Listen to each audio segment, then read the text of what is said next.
যখন মাইয়েতকে কবরে শোয়ানো হয় তখন সে তাকে দাফন করে যাওয়া ব্যক্তিদের হাঁটার খসখস আওয়াজ শুনতে পায়।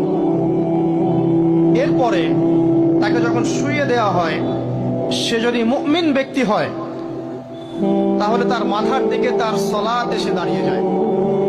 দুনিয়াতে আপনি যে নামাজগুলো পড়েছেন, আমি যে নামাজগুলো পড়ছি, এগুলো মাথার দিকে দাঁড়িয়ে যায়। ডান দিকে চলে আসে তার সওম মানে কি? রোজা। বাম দিকে চলে আসে যাকাত। তারপরে পায়ের দিকে চলে আসবে তার আত্মীয়তার সম্পর্ক রক্ষার ইবাদত, তার যে অন্যান্য দান সদকা, তার নফল আমল, তার তাসবিহ তাহলিল, তার কোরআন তেলাওয়াত ইত্যাদি পায়ের দিকে চলে আসবে। এখানে একটা হাদিস এসেছে, সূরাতুল মুলক যে ব্যক্তি রাতের বেলা তেলাওয়াত করবে, কোন সূরা ভাই? তাবারাকাল্লাযী বিয়াদিহিল মুলক ওয়া হুয়া আলা কুল্লি শাইইন কাদির। এই সূরা যে ব্যক্তি রাতের বেলা করে তেলাওয়াত করবে, ইনশাআল্লাহ সূরা মুলক ও কবরে তার সাথে থাকবে এবং কবর আযাব থেকে সূরা মুলক তাকে বাঁচাবে ইনশাআল্লাহ। আমি বুঝাচ্ছি যে কি অবস্থাটা হবে। এবার দুজন ফেরেশতা মাথার দিক থেকে আসবেন, আসতে চাইবেন, সালাত বলবে এখান দিয়ে আসা যাবে না, এদিক দিয়ে আসা যাবে না। ডান দিক দিয়ে আসতে চাইবেন, এদিক দিয়ে আসা যাবে না। বাম দিক দিয়ে আসতে চাইবেন, যাকাত বলবে এদিক দিয়ে আসা যাবে না। পায়ের দিক দিয়ে আসতে চাইবেন, আমলগুলো বলবে এদিক দিয়ে আসা যাবে না। তারপরেও তারা আসবেন, চোখগুলো হবে নীল এবং কালো বর্ণের, নীলাভ চোখের, কালো। মুনকার নাকি? উঠে বসিয়ে দেওয়া হবে। এবার তিনটা প্রশ্ন। প্রথমে প্রশ্ন হচ্ছে কি, মান রব, তোমার রবকে? তখন মুমিন বান্দা বুক ফুলিয়ে বলবে রব্বি আল্লাহ, আমার রবকে আল্লাহ। পৃথিবীতে যে ব্যক্তি আল্লাহর সাথে শিরিক করে নাই, আল্লাহ তাওহীদের উপর থেকেছে এবং তার উপরে মৃত্যুবরণ করেছে, ইনশাআল্লাহ সে ব্যক্তি এর উত্তর নির্দ্বিধায় দিতে পারবে ইনশাআল্লাহ। আর দুনিয়াতে যে বা যারাই আল্লাহর সাথে শিরিক করবে, আল্লাহর সাথে শিরকের পাপে লিপ্ত হবে, ওই অবস্থায় মারা যাবে, তাওহীদের উপর থাকবে না, কোশ্চিন কালেও মান রব্বুক উত্তর দিতে পারবে না। তারপরে প্রশ্ন হয়ে যাবে মা দীনুক, তোমার দিন কি ছিল? মুমিন বান্দা উত্তর দিবে কি? দীন ইসলাম, আমার দিন ছিল ইসলাম। এখানে শুনে রাখেন, পৃথিবীতে যারা ইসলামকে পরিপূর্ণরূপে পালন করবে তারাই এই উত্তর দিতে পারবে ইনশাআল্লাহ। যারা ইসলামকে ঠাট্টা বিদ্রুপের হাসি তামাশার পাত্র বানিয়েছে, মন চাইলে কিছু করি, মন চাইলে কিছু করি না, সহজগুলো একটু আমল করি, বাকি কিছুর আমল ধারি না, হ্যাঁ, নামাজ পড়ি, সুদ ছাড়তে পারি না, ঠিক আছে, বছর বছর ওমরা করি, এদিকে ঘুষ দুর্নীতি ছাড়তে পারি না, ইসলামকে ঠাট্টা তামাশার পাত্র বানিয়েছে, এরা কোশ্চিন কালে উত্তর দিতে পারবে না মা দীনুক। দিনে পরিপূর্ণরূপে ইসলামে প্রবেশ করতে বলেছেন আল্লাহ রাব্বুল আলামিন। যারা পরিপূর্ণরূপে ইসলামে প্রবেশ করবে এবং ইসলামের প্রতিটা মৌলিক বিধান মেনে চলবে, ইনশাআল্লাহ তারা এর উত্তর দিতে পারবে। এরপরে আসবে তৃতীয় প্রশ্ন। নবী সাল্লাল্লাহু আলাইহি ওয়াসাল্লামকে দেখানো হবে। যখন দেখানো হবে তখন সূর্য যখন ডুবে যায়, যে দৃশ্যটা আমরা দেখতে পারি না, ওই দৃশ্যটা ভেসে উঠবে এবং মুমিন বান্দা অস্থির হয়ে যাবে, বলবে আমাকে ছেড়ে দাও, আমি নামাজ পড়বো। সুবহানাল্লাহ।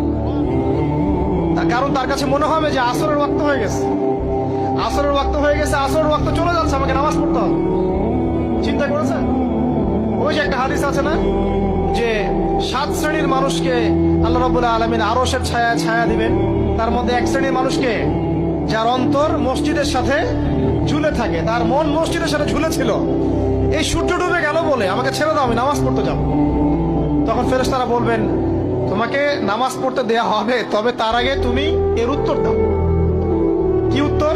এই ব্যক্তির দিকে তাকাও। তখন নবী সাল্লাল্লাহু আলাইহি ওয়াসাল্লামকে দেখানো হবে, সাল্লাল্লাহু আলাইহি ওয়াসাল্লাম দরুদ পড়বেন। বলা হবে যে এই ব্যক্তির সম্পর্কে তোমার কি ধারণা? মান হাযা রাজুলু বুইসা ফীকুম, এই ব্যক্তি কে, যাকে তোমাদের কাছে পাঠানো হয়েছিল? মুমিন ব্যক্তি নির্দ্বিধায় বলে দিবে যে তিনি হচ্ছেন আমার নবী মুহাম্মদুর রাসূলুল্লাহ সাল্লাল্লাহু আলাইহি ওয়াসাল্লাম। দেখুন, পৃথিবীতে যে বা যারাই নবী সাল্লাল্লাহু আলাইহি ওয়াসাল্লামের সুন্নতের উপর আমল করবে, ইনশাআল্লাহ সে তার উত্তর দিতে পারবে। দুনিয়াতে যারা নবীর সুন্নতের 5 পয়সা পরোয়া করছে না, তার আদর্শের 5 পয়সা দাম দিচ্ছে না, তারা কোশ্চিন কালে উত্তর দিতে পারবে না। নাম হতে পারে আব্দুর রহমান, আব্দুর রহিম, নবীর সুন্নতের ধার ধারে না, তারা উত্তর দিতে পারবে না। নবীর সুন্নতের গুরুত্ব কত গভীর, এটা আমাদেরকে এখান থেকে বুঝতে হবে। তাই প্রিয় যুবক ভাইরা, মুসলিম ভাইরা, আমাদের জীবনটাকে নবীর আদর্শ এবং সুন্নতে ঢেলে সাজাতে হবে। সকাল থেকে সন্ধ্যা পর্যন্ত প্রতিটা কাজ করবো কার তরিকায়? রাসূলের তরিকা। নামাজ পড়বো তার তরিকায়, রোজা, সিয়াম, হজ, জাকাত, আমল, মুআমালাত, আখলাক সব কার তরিকায়? নবী সাল্লাল্লাহু আলাইহি ওয়াসাল্লামের তরিকা অনুযায়ী ইনশাআল্লাহ। আল্লাহ পাক তৌফিক এনায়েত করুন, আমিন। এবার ফেরেশতা দুজন জিজ্ঞাসা করবেন অবাক হয়ে যে তুমি কিভাবে এটা জানলে? তুমি কিভাবে এই তিনটা প্রশ্নের উত্তর দিতে পারলে?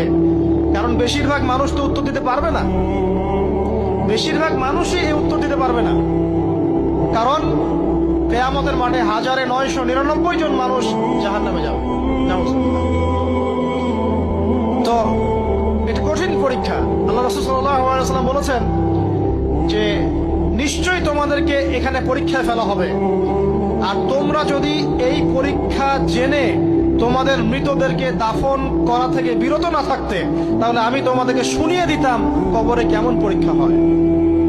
মানে যদি আমরা শুনতে পারতাম যে কবরে কেমন পরীক্ষা হয়, আমরা ভয়ে আমাদের মৃতদেরকে দাফন পর্যন্ত করতাম না। এটা নবীজি বলছেন সাল্লাল্লাহু আলাইহি ওয়াসাল্লাম। তাকে জিজ্ঞাসা করা হবে যে তুমি কিভাবে জানলে এটা? বেশিরভাগ মানুষ তো পারে না উত্তর দিতে। তখন সেই ব্যক্তি বলে বসবে, সেই ব্যক্তি বলবে যে করা'তু কিতাব আল্লাহ, আমি আল্লাহর কিতাব এই কোরআন পড়েছি।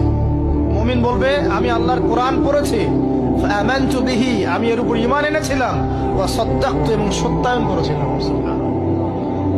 অতএব দুনিয়াতে যারা দ্বীনের জ্ঞান অর্জন করছে না, কোরআন পড়ছে না, হাদিস পড়ছে না, পড়াশোনার চেষ্টা করছে না, জানার চেষ্টা করছে না, কবরে পার পাওয়া ডিফিকাল্ট আছে।